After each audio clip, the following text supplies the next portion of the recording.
welcome.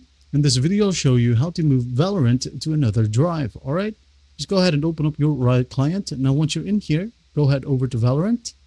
Alright, then click on your profile right here at the top right. Click on it and go to settings. Now once you're in here, as you can see, the install path is on C Riot Games Valorant then Live. Now let's just go ahead and go to that path. Alright, C Riot Games Valorant. Open up our file explorer right here. I'm going to maximize this one. C Riot Games Valorant. As you can see, this is your Valorant folder. Just go ahead and right click on it and hit on cut to move the item.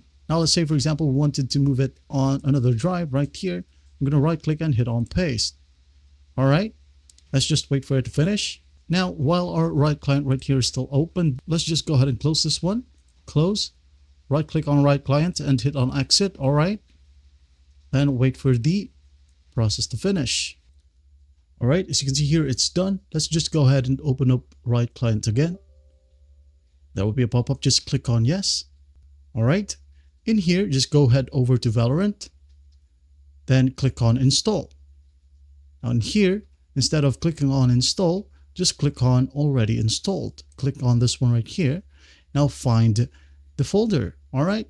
As you might remember, we have moved it to SSD right here. Then we're going to double click on Valorant. Then we're going to click on live and hit on OK. All right, as you can see here, it is just verifying the files. It is not actually downloading it. This will take faster than re-downloading the game itself again.